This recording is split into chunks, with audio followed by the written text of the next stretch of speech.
ഒരാഴ്ചയിൽ നടന്ന വാർത്താ ചിത്രങ്ങളിലൂടെ ഒരു തിരിഞ്ഞുനോട്ടം. നമസ്കാരം, വാരാന്ത്യ വാർത്തയിലേക്ക് സ്വാഗതം.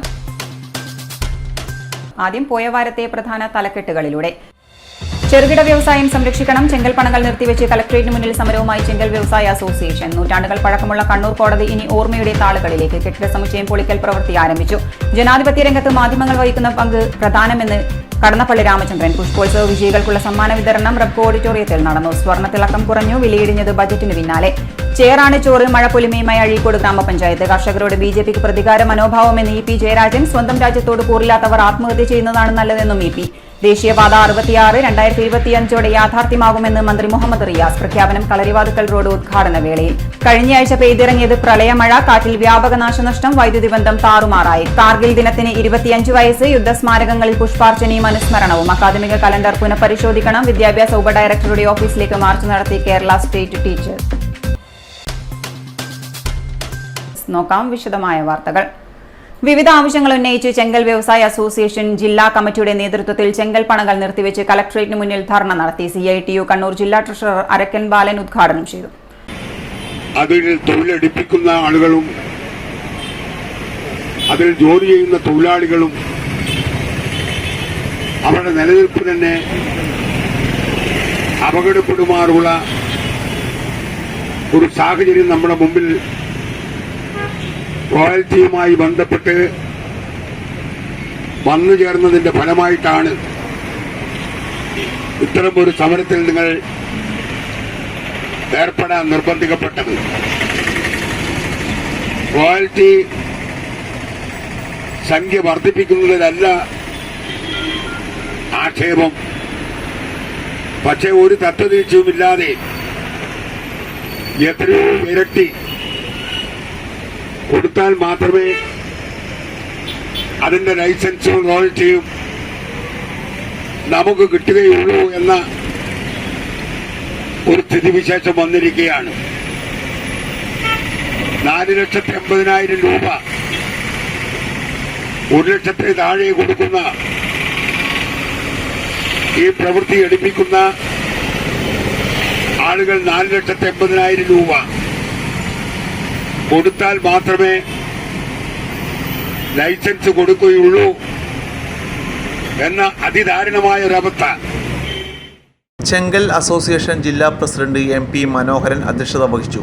ജില്ലാ സെക്രട്ടറി ജോസ് നടപ്പുറം സ്വാഗതവും ജില്ലാ ട്രഷറർ KP അബ്ദുൽ അസീസ് നന്ദിയും പറഞ്ഞു. ചെറുകിട വ്യവസായം സംരക്ഷിക്കുക, റോയൽറ്റി കുറക്കുക, വാഹനങ്ങൾ വഴി തടയുന്നത് അവസാനിപ്പിക്കുക, പരിസ്ഥിതി അനുമതി പെട്ടെന്ന് അനുവദിച്ചു തരിക, തൊഴിലാളികളുടെ തൊഴിൽ നഷ്ടപ്പെടാതിരിക്കുക തുടങ്ങിയ ആവശ്യങ്ങൾ ഉന്നയിച്ചാണ് ധർണ നടത്തിയത്. K Manikandan, KP Balakrishnan, PV Kunhiraman എന്നിവർ സംസാരിച്ചു. നൂറ്റാണ്ട് പഴക്കമുള്ള കണ്ണൂർ കോടതി കെട്ടിടം പൊളിച്ചുമാറ്റൽ പ്രവൃത്തി ആരംഭിച്ചു. കോടതികൾക്കായി പുതിയ ബഹുനില കെട്ടിടം പണിയുന്നതിന്റെ ഭാഗമായാണ് ഒരു നൂറ്റാണ്ട് പഴക്കമുള്ള മുൻസിഫ് കോടതി കെട്ടിട സമുച്ചയം പൊളിച്ചു നീക്കുന്നത്. ഊരാളുങ്കൽ ലേബർ കോൺട്രാക്ട് സൊസൈറ്റിക്കാണ് നിർമ്മാണ ചുമതല. മന്ത്രി രാമചന്ദ്രൻ കടന്നപ്പള്ളിയും രാവിലെ കെട്ടിടം പൊളിക്കുന്നത് കാണാൻ കോടതി പരിസരത്ത് എത്തിയിരുന്നു. മാസങ്ങൾക്ക് മുമ്പ് കെട്ടിടം പൊളി തുടങ്ങിയിരുന്നെങ്കിലും നിർമ്മാണ കരാറുമായി ബന്ധപ്പെട്ട് നിലവിലുള്ള സൊസൈറ്റിയും മറ്റൊരു കമ്പനിയായ നിർമ്മാണവുമായി തർക്കമുണ്ടായതിനെ തുടർന്ന് മുടങ്ങുകയായിരുന്നു. നിയമ നടപടി പൂർത്തിയായതോടെയാണ് ഊരാളുങ്കൽ സൊസൈറ്റി ഇന്ന് കാലത്ത് മുതൽ കെട്ടിടം പൊളി പുനരാരംഭിച്ചത്. കുടുംബ കോടതി judge RL Baiju, principal munsif Sushama, ജില്ലാ panchayat standing committee chairman T Sarala, lawyers union ജില്ലാ president advocate BP Sasheendran, Uralungal society ഉദ്യോഗസ്ഥർ എന്നിവരുമായി സംസാരിച്ച ശേഷമാണ് മന്ത്രി തിരിച്ചുപോയത്. 1907 നിർമ്മിച്ച കെട്ടിടമാണ് ചരിത്ര താളുകളിലേക്ക് മാറുന്നത്. News desk city news. ജനാധിപത്യ രാജ്യത്ത് മാധ്യമങ്ങൾക്ക് സുപ്രധാന സ്ഥാനമുണ്ടെന്ന് മന്ത്രി കടന്നപ്പള്ളി രാമചന്ദ്രൻ പറഞ്ഞു. മാധ്യമരഹിതമായ സമൂഹത്തെക്കുറിച്ച് നമുക്ക് ചിന്തിക്കാനാവില്ലെന്നും അദ്ദേഹം പറഞ്ഞു. കണ്ണൂർ ജില്ലാ അഗ്രി ഹോർട്ടിക്കൾച്ചറൽ സൊസൈറ്റി സംഘടിപ്പിച്ച കണ്ണൂർ പുഷ്പോത്സവത്തിന്റെ ഭാഗമായുള്ള മാധ്യമ പുരസ്കാരങ്ങൾ വിതരണം ചെയ്ത് സംസാരിക്കുകയായിരുന്നു മന്ത്രി. ഇതിലൂടെ ഈ മാധ്യമ സുഹൃത്തുക്കൾക്ക് വളരെ ജേതാക്കളായിട്ടുള്ള സുഹൃത്തുക്കൾ അവരുടെ എല്ലാം തന്നെ സേവനം അവരുടെ മേഖലകളിൽ ജോലി ചെയ്യുന്നത് എങ്ങനെയാണ് എന്ന് പരിചിതം ചെയ്തുകൊണ്ടാണ് ഇവിടെ തെരഞ്ഞെടുത്തിട്ടുള്ളത്. അവരുടെ അർഹതയും അവരുടെ യോഗ്യതയും പാരമ്പര്യവും ഒന്നും ഇവിടെ വാസ്തവത്തിൽ ചർച്ചാ വിഷയമാകുന്നത്. കാരണം അവരുടെ അർഹപ്പെട്ടവരാണ് ഇതുകൊണ്ടാണ്. ആ അർഹതക്ക് ഒരു അംഗീകാരം ലഭിക്കുന്നു എന്നത് തീർച്ചയായും അവരുടെ കർമ്മരംഗത്ത് കൂടുതൽ സംശുദ്ധമായ കർമ്മങ്ങൾ നിർവഹിക്കാൻ അവർക്ക് ഒരു പ്രേരണ ശക്തിയായി മാറുന്നു എന്നതാണ് കാരണം എന്നുള്ളതാണ് ഇതിൻ്റെ ഒരു വിഷയവുമാണ്. മാധ്യമരംഗം അതിൻ്റെ പ്രവർത്തനങ്ങൾ വളരെ പ്രത്യേകിച്ച് ഒരു ജനാധിപത്യ സഭ നിൽക്കുന്ന ഒരു നാട്ടിൽ അനിവാര്യമാണ്. ആ പത്രപ്രവർത്തന സ്വാതന്ത്ര്യം പത്രപ്രവർത്തകന്മാർക്ക് അവർ കർമ്മരംഗത്ത് പ്രവർത്തിക്കാനുള്ള സ്വാതന്ത്ര്യം ഇതെല്ലാം പലപ്പോഴും ചർച്ച ചെയ്യപ്പെടുകയും എല്ലാം വിലയിരുത്തപ്പെടുകയും ചെയ്തതാണ്. കണ്ണൂർ റബ്കോ മിനി ഓഡിറ്റോറിയത്തിൽ നടന്ന ചടങ്ങിൽ അസിസ്റ്റന്റ് കളക്ടർ ഗ്രന്ഥേ സായി കൃഷ്ണ അധ്യക്ഷനായി. Kannur press club secretary K Vijesh, Akashvani മുൻ സ്റ്റേഷൻ ഡയറക്ടർ ബാലകൃഷ്ണൻ കൊയ്യാൽ എന്നിവർ സംസാരിച്ചു. ശ്രവ്യ മാധ്യമ വിഭാഗത്തിൽ സമഗ്ര സംഭാവനയ്ക്കുള്ള പുരസ്കാരം കണ്ണൂർ ആകാശവാണി നിലയം അസിസ്റ്റന്റ് ഡയറക്ടർ കെ വി ശരത്ചന്ദ്രനും, ശ്രവ്യ മാധ്യമ വിഭാഗത്തിൽ മികച്ച റിപ്പോർട്ടറായി ആകാശവാണി കണ്ണൂർ ജില്ലാ പ്രതിനിധി കെ ഒ ശശിധരനും, പ്രോഗ്രാം വിഭാഗത്തിലെ അവതാരക സി സീമയും ഏറ്റുവാങ്ങി. സമഗ്ര കവറേജ് അച്ചടി മാധ്യമം പുരസ്കാരം സുദിനം സായാഹ്ന പത്രത്തിലാണ്. രണ്ടാം സ്ഥാനം ദേശാഭിമാനി ദിനപത്രം. എം അബ്ദുൾ മുനീർ സുദിനം ആണ് മികച്ച റിപ്പോർട്ടർ. രാകേഷ് കായലൂർ ദേശാഭിമാനി രണ്ടാം സ്ഥാനം നേടി. ദേശാഭിമാനിയിലെ സുമേഷ് കൊടിയത്താണ് മികച്ച ഫോട്ടോഗ്രാഫർ. ദൃശ്യ മാധ്യമ വിഭാഗത്തിൽ സമഗ്ര കവറേജിനുള്ള പുരസ്കാരം കണ്ണൂർ വിഷനാണ്. മനോജ് മയിലാണ് ഈ വിഭാഗത്തിലെ മികച്ച റിപ്പോർട്ടർ. ബജറ്റിന് പിന്നാലെ സ്വർണ്ണവിലയിൽ വൻ കുറവ്. ബജറ്റ് അവതരണത്തിന് ശേഷം 1 മണിക്കൂറിനുള്ളിൽ പവന് 2000 രൂപയാണ് കുറഞ്ഞത്. സ്വർണ്ണവില പവന് 51,960 രൂപയുമായി. ഗ്രാമിന് 250 രൂപ കുറഞ്ഞ് 6,495 രൂപയിലും എത്തി. ബജറ്റിൽ സ്വർണത്തിന്റെ അടിസ്ഥാന ഇറക്കുമതി തീരുവ 10% നിന്നും 6% ധനമന്ത്രി കുറച്ചിരുന്നു. സ്വർണ്ണാഭരണ വ്യാപാര മേഖലയിൽ മണിക്കൂറുകൾക്കുള്ളിൽ വിലക്കുറവ് പ്രതിഫലിച്ചിരിക്കുകയാണ്. കഴിഞ്ഞ 6 ദിവസത്തിനുള്ളിൽ ആകെ കുറഞ്ഞത് 2040 രൂപയായിരുന്നു. വിപണിയിൽ ഇന്ന് 1 ഗ്രാം 22 കാരറ്റ് സ്വർണത്തിന്റെ വില ഗ്രാമിന് 6,495 രൂപയാണ്. കഴിഞ്ഞ ബുധനാഴ്ച 55,000 എന്ന റെക്കോർഡ് വിലയിലായിരുന്നു സ്വർണ്ണ വ്യാപാരം നടന്നത്. എന്നാൽ നിക്ഷേപകർ ഉയർന്ന വിലയിൽ ലാഭമെടുത്തതോടെ വില കുറഞ്ഞിരുന്നു. 6 ദിവസങ്ങൾക്കുള്ളിൽ 1,040 രൂപ കുറഞ്ഞു. എന്നാൽ കേന്ദ്ര ധനമന്ത്രി നിർമ്മല സീതാരാമൻ ബജറ്റിൽ സ്വർണത്തിന്റെ കസ്റ്റംസ് തീരുവ കുറച്ചതായി പ്രഖ്യാപിച്ചത് വിലയിൽ വലിയ വ്യത്യാസം ഉണ്ടാക്കിയിരിക്കുകയാണ്. വാരാന്ത്യത്തിൽ ഇനിയൊരു ഇടവേള.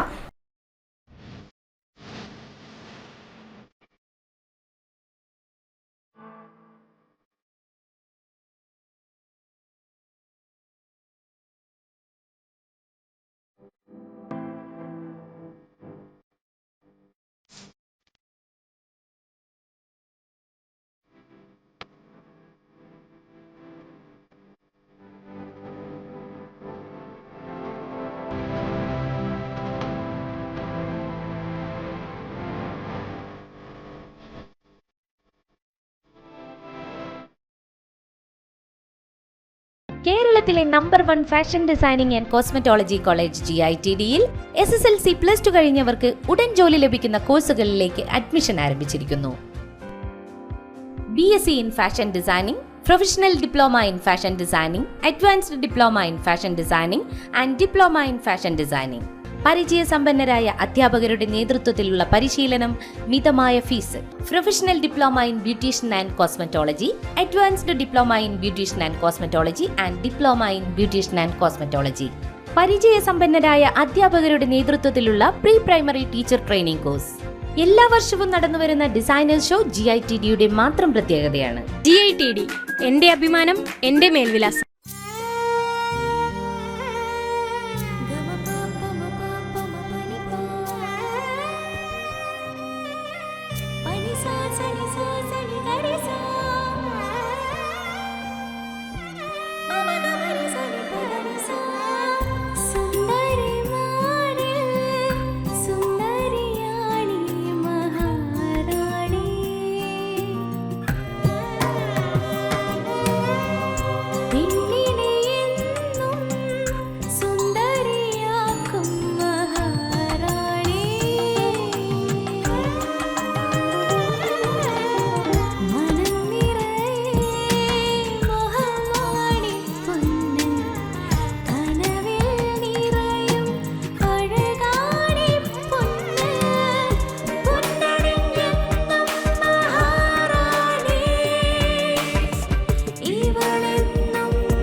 Maharani Jewellers, Bank Road, Kannur, AVK Nair Road, Talasheri, MO Road, Thrissur.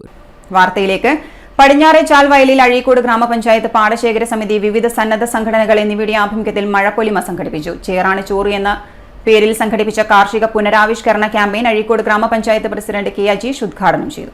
കാർഷിക ഉപജീവന മേഖലയുടെ ഭാഗമായി നടപ്പിലാക്കുന്ന കാർഷിക പുനരാവിഷ്കരണ ക്യാമ്പയിനാണ് മഴപ്പൊലിമ. കുടുംബശ്രീ, CDSകൾ, ഗ്രാമപഞ്ചായത്ത്, കൃഷിഭവൻ, വിദ്യാഭ്യാസ സ്ഥാപനങ്ങൾ, സന്നദ്ധ സംഘടനകൾ എന്നിവയുടെ സംയുക്ത പരിപാടിയായാണ് മഴപ്പൊലിമ നടപ്പിലാക്കുന്നത്. കാർഷിക സമൃദ്ധി തിരിച്ചു കൊണ്ടുവരുന്നതിന് മഴപ്പൊലിമ നിർണായക പങ്ക് വഹിക്കുന്നുണ്ട്. തരിശുഭൂമി കൃഷിയോഗ്യമാക്കുക, തണ്ണീർത്തടങ്ങൾ സംരക്ഷിക്കുക, ഭക്ഷ്യസുരക്ഷ ഉറപ്പാക്കുക എന്നിവയാണ് പ്രധാന ലക്ഷ്യങ്ങൾ. അഴീക്കോട് പഞ്ചായത്തിൽ ഓരോ വാർഡിലും 20ഓളം കുടുംബശ്രീ അയൽക്കൂട്ടങ്ങളുണ്ട്. 200ഓളം മെമ്പർമാരുള്ള സന്നദ്ധ സംഘടനയാണവ. എങ്കിലും കൃഷി ഇറക്കുന്നതിലും പരിപാലിക്കുന്നതിലും വളരെ പിറകിലാണ്. ഈ പരിപാടിയിലൂടെ ചേറാണ് ചോറ് എന്ന വാക്യത്തിന് വളരെയധികം അർത്ഥമുണ്ട്. ചെളി ചവിട്ടാൻ പ്രയാസപ്പെടുന്ന കാലഘട്ടത്തിലാണ് പുതിയ തലമുറയിലെ നമ്മൾ ചെളി പുരണ്ട ജീവിതം നയിച്ചാണ് പഴയ തലമുറ നമ്മളെ മുന്നോട്ട് നയിച്ചതെന്ന ഓർമ്മപ്പെടുത്തലും ഉദ്ഘാടന പ്രസംഗത്തിൽ കെ അജീഷ് പറഞ്ഞു. ഉള്ള സ്ഥലങ്ങൾ നമുക്ക് ഈ മേഖലയിലേക്ക് ഇപ്പോൾ കുറേ സ്ഥലങ്ങൾ നമ്മൾ അഴീക്കോട് തന്നെ ഒരുപാട് സ്ഥലങ്ങൾ തരിശായി കിടക്കുന്നുണ്ട്. നിങ്ങൾക്കെല്ലാം അറിയാവുന്നതാണ്. നമ്മുടെ പ്രദേശത്ത് പരിശോധിച്ച് നോക്കിയാൽ തരിശ് നിലങ്ങളുണ്ട്.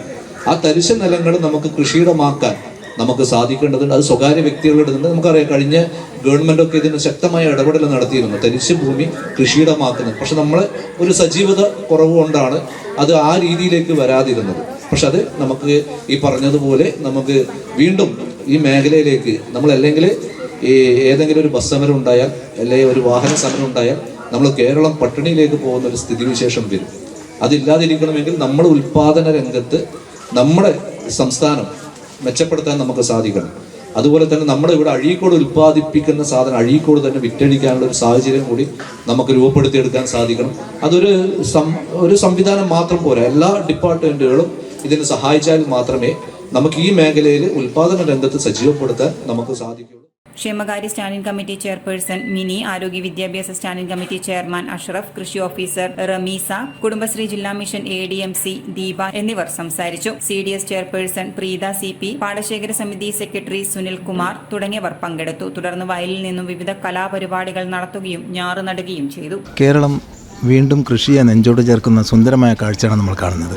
ഇങ്ങനെ കാഴ്ച നമ്മൾ കാണുമ്പോഴും ഇപ്പോൾ അഴീക്കോട് പഞ്ചായത്ത് ഈ കൃഷിയെ പ്രോത്സാഹിപ്പിക്കുന്നതിന് വേണ്ടി എന്തൊക്കെ നടപടികളാണ് സ്വീകരിക്കുന്നത്? ഇത് കുടുംബശ്രീയോട് കൂടി ചേർന്നിട്ടുള്ള ഒരു സംരംഭമല്ലേ? തീർച്ചയായും ഇത് നമ്മുടെ കുടുംബശ്രീ ഈ കാർഷിക മേഖലയിൽ തിരിച്ചുവരവ് നടത്തുന്നതിന് വേണ്ടിയിട്ട് ആണ് ഇങ്ങനെ ഒരു പ്രോഗ്രാം സ്റ്റാർട്ട് ചെയ്തത്. മഴപ്പൊലിമ എന്നുള്ള പേരിൽ ഒരു പ്രോഗ്രാം സ്റ്റാർട്ട് ചെയ്തു. കഴിഞ്ഞ വർഷം ഇത് കാസർഗോഡ് ജില്ലക്കകത്ത് നടത്തിയിട്ടുണ്ടായിരുന്നു.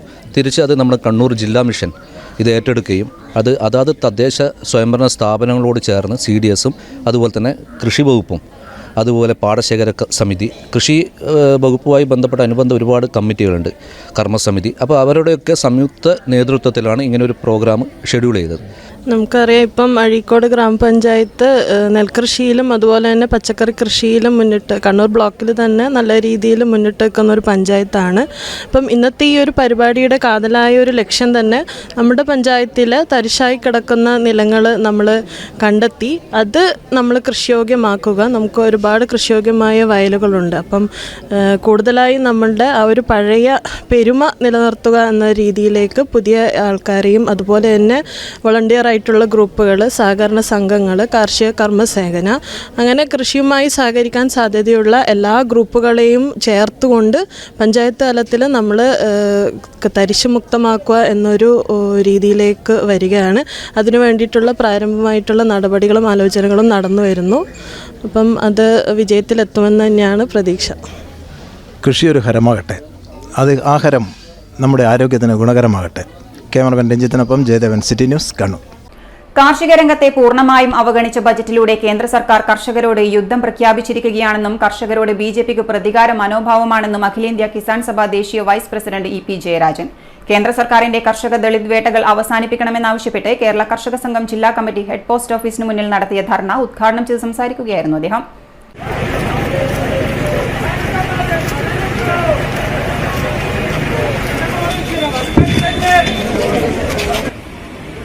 നമുക്ക് കേരളീയരായിട്ടുള്ള നമുക്കെല്ലാം അറിയാം, ഇവിടെ കാർഷിക ആവശ്യങ്ങൾക്ക് വേണ്ടി കൃഷിക്കാർ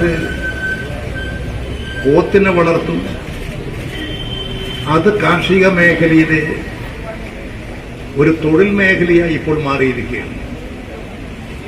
ക്ഷീരോത്പാദകരായിട്ടുള്ള ധാരാളം കൃഷിക്കാരുണ്ട്. അവർ ക്ഷീരോത്പാദന രംഗത്ത് സജീവമാണ്. നമ്മുടെ കേരളം തന്നെ ക്ഷീരോത്പാദക രംഗത്ത്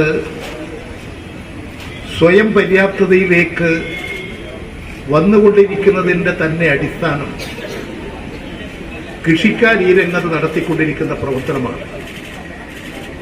ഇവിടെ നല്ല ഇനം പശുക്കൾ ഇതിനെയെല്ലാം കൊണ്ടുവരികയും സംസ്ഥാനങ്ങൾ വിട്ട് സഞ്ചരിക്കുകയും ചെയ്യുന്നതൊക്കെ സാധാരണമാണ്.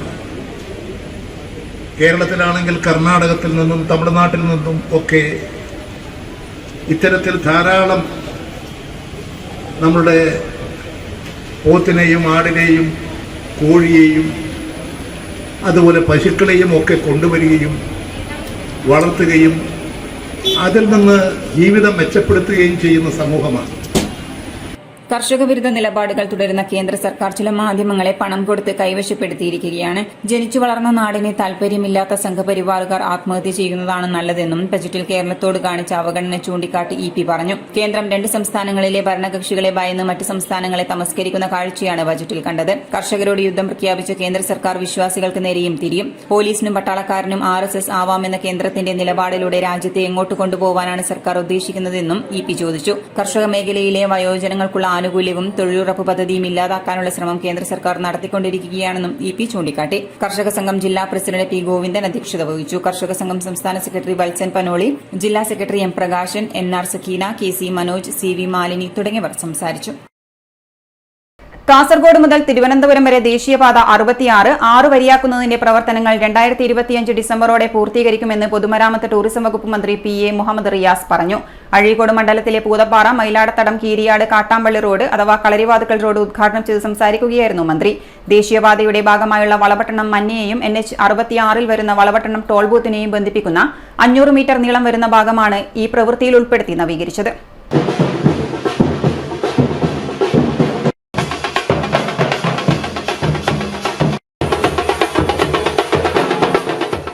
കാസർഗോഡ്, കണ്ണൂർ, കോഴിക്കോട്, മലപ്പുറം ജില്ലകളിലെ NH 66 നവീകരണ പ്രവർത്തനങ്ങൾ ഡിസംബർ 2025 മുമ്പ് പൂർത്തീകരിക്കുവാൻ സാധിക്കുമെന്നും അദ്ദേഹം പറഞ്ഞു. മുഖ്യമന്ത്രിയുടെ നേതൃത്വത്തിൽ സംസ്ഥാന സർക്കാരിന്റെ ഏകോപനത്തിന്റെയും ജനങ്ങളുടെ പൂർണ്ണ സഹകരണത്തിന്റെയും ഫലമായാണ് NH 66 നിർമ്മാണ പ്രവർത്തനങ്ങൾ വളരെ വേഗത്തിൽ നടന്നുകൊണ്ടിരിക്കുന്നതെന്നും മന്ത്രി പറഞ്ഞു. തെയ്യത്തിൽ ആകർഷിക്കപ്പെട്ട് ഇവിടേക്ക് വരുന്ന നിരവധി സഞ്ചാരികളുണ്ട്, വിദേശ സഞ്ചാരികൾ ഉൾപ്പെടെയുണ്ട്. ദൗർഭാഗ്യവശാൽ അതിന്റെ പ്രചരണം അത്രത്തോളം നമുക്ക് നടത്താനായില്ല. ഇനിയും പ്രചരണം നടത്തിയാൽ ഇനിയും ആളുകൾ കാണാൻ പറ്റും. വൈവിധ്യമാർന്ന തെയ്യക്കോലങ്ങൾ ഇവിടുത്തെ നാട്ടിൻപുറങ്ങളിലെ കാവുകളിൽ കെട്ടിയാടാറുണ്ട്. നിങ്ങൾക്കൊക്കെ അറിയാം, ഞാനത് പ്രത്യേകിച്ച് സൂചിപ്പിക്കേണ്ടതില്ല.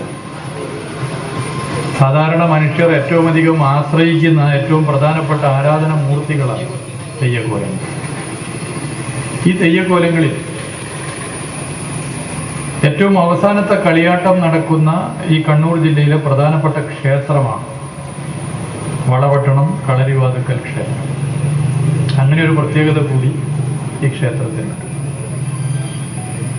തെയ്യങ്ങളിൽ ഭാരമേറിയതും വലിപ്പമേറിയതുമായ മുടിയാണ് കളരിവാതുക്കൽ ഭഗവതി അമ്മ ആകർഷകമാക്കുന്നത്. അത്രയേറെ പ്രാധാന്യം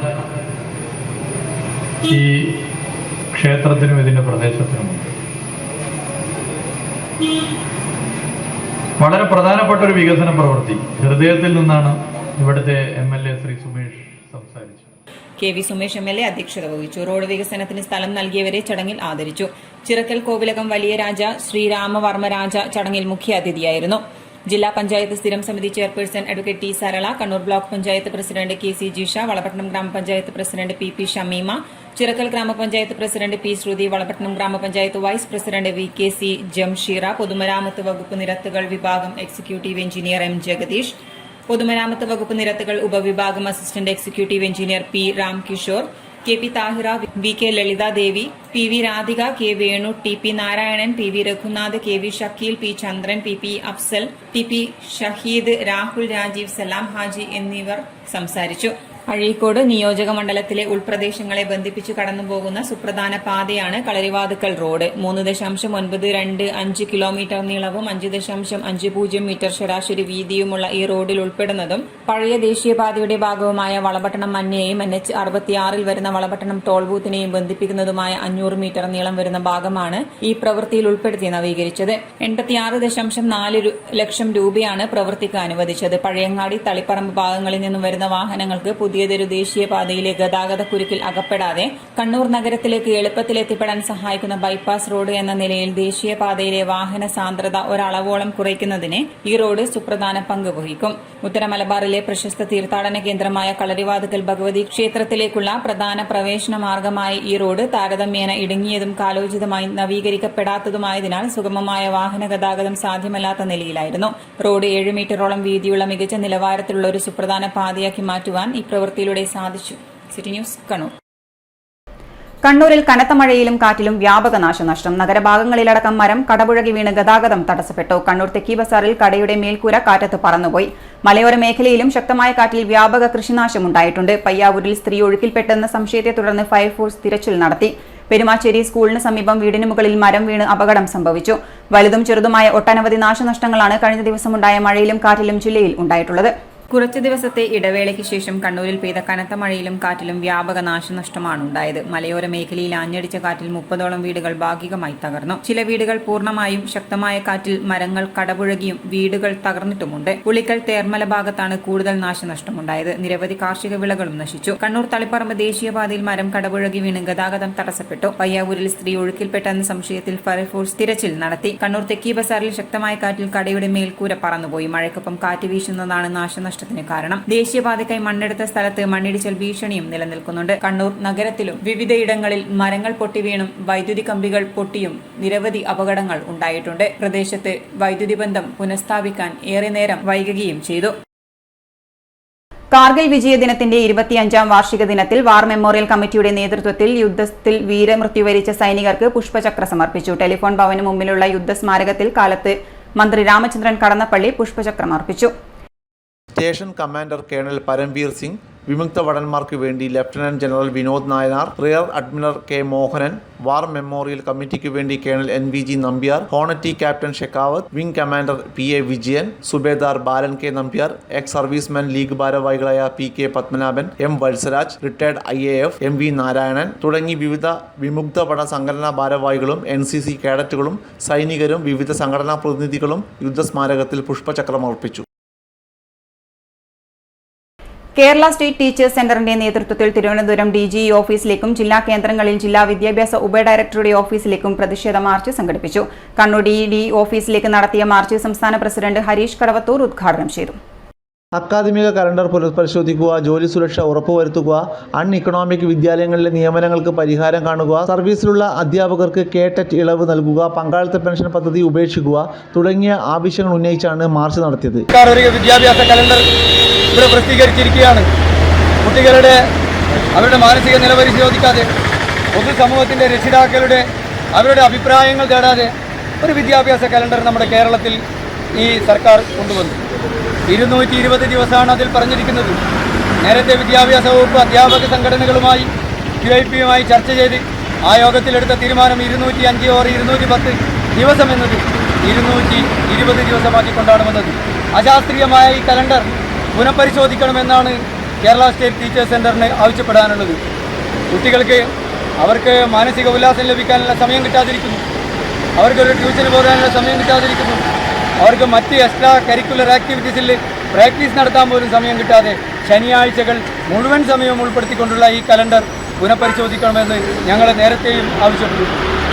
പിന്നെ ജോലി സുരക്ഷ 2014 പ്രൊട്ടക്ഷൻ സമ്പ്രദായം കേരളത്തിൽ കൊണ്ടുവന്നു. അധ്യാപകരുടെ നിയമനം നേടിയ അധ്യാപകർ ജോലി സുരക്ഷ ഉറപ്പുവരുത്തിക്കൊണ്ടുള്ളത്. പിന്നീട് വന്നിട്ടുള്ള സർക്കാരുകൾ അതിലൊരു സ്പഷ്ടീകരണം നടത്തുകയല്ലാതെ രാകേഷ് P അധ്യക്ഷത വഹിച്ചു. Sayanth KP, G Rajendran, Vinilkumar, VP Yadukrishnan തുടങ്ങിയവർ സംസാരിച്ചു. ഇതോടെ വാരാന്ത്യം പൂർണ്ണമാകുന്നു. നമസ്കാരം.